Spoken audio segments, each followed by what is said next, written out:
সাধনা জল্পনা কল্পনা আপনার মোহরে নবুয়তে আমার ঠোঁটটা আমি লাগাবো,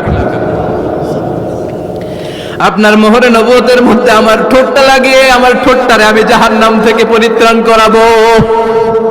এজন্য প্ল্যান প্রোগ্রাম করে এতক্ষণ আপনার জামাটা খুলতে বলেছি। আপনার উপরে আমার কোনো হক নাই। আমার আব্বা মা, আমার সম্পদ, আমার জীবন আপনার জন্য কোরবান গো নবী। ওয়াকানা বাইনা কাতিফাইহি খাতামুন নবুয়া, আর পিঠের মধ্যে কাজিররিল হাজালা, কবুতরের ডিমের মতো একটা মাহরুন নবুয়া ছিল।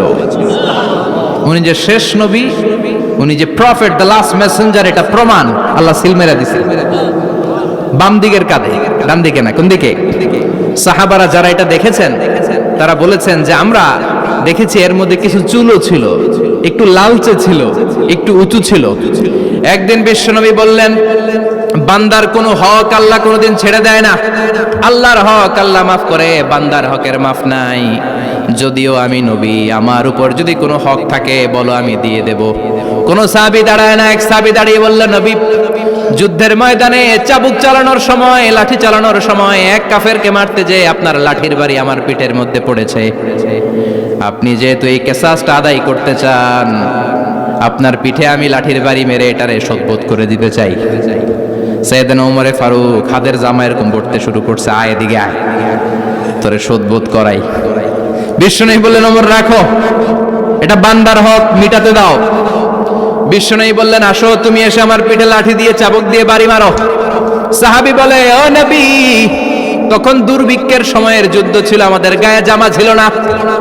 যখন আপনি আমার চাবুকটা পিঠের মধ্যে মেরেছেন, আমার পিঠে তখন জামা ছিল না। আপনি যদি যথা নিয়মে কিসাসটা আদায় করতে চান, আপনার জামাটা খুলেন, খালি পিঠের মধ্যে বাড়িটা মারিস। এবার আর ওমরে ফারুককে ধরে কে? এদিকে আয়, তোরে দেখাইতেছে। বিশ্বনবী বললেন, ওমর থামো, মারতে দাও। বিশ্বনবী উনার জুব্বাটা উপরের দিকে উঠালেন, পিঠের মধ্যে বাড়ি দেওয়ার জন্য ওই সাহাবীকে ডাকলেন। ওই সাহাবী বিশ্বনবীকে পিছন দিক থেকে জড়িয়ে ধরে ওই মোহরে নবুয়তের মধ্যে চুমু দিয়ে ফেলেছে। সাহাবী বললেন, নবী গো, এই নাটক করার জন্য আপনি আমারে মাফ করে দিয়েন। আপনি বিশ্বনবী, উদম গায়ে আপনারে দেখা যায় না, খালি গায়ে আপনারে দেখা যায় না। শুনেছি আপনার পিঠের মধ্যে মোহরে নবুয়ত আছে। অনেক দিনের সাধনা জল্পনা কল্পনা, আপনার মোহরে নবুয়তে আমার ঠোঁটটা আমি লাগাবো, আপনার মোহরে নবুয়তের মধ্যে আমার ঠোঁটটা লাগিয়ে আমার ঠোঁটটারে আমি জাহান্নাম থেকে পরিত্রাণ করাবো। এজন্য প্ল্যান প্রোগ্রাম করে এতক্ষণ আপনার জামাটা খুলতে বলেছি। আপনার উপরে আমার কোনো হক নাই। আমার আব্বা মা, আমার সম্পদ, আমার জীবন আপনার জন্য কোরবান গো নবী।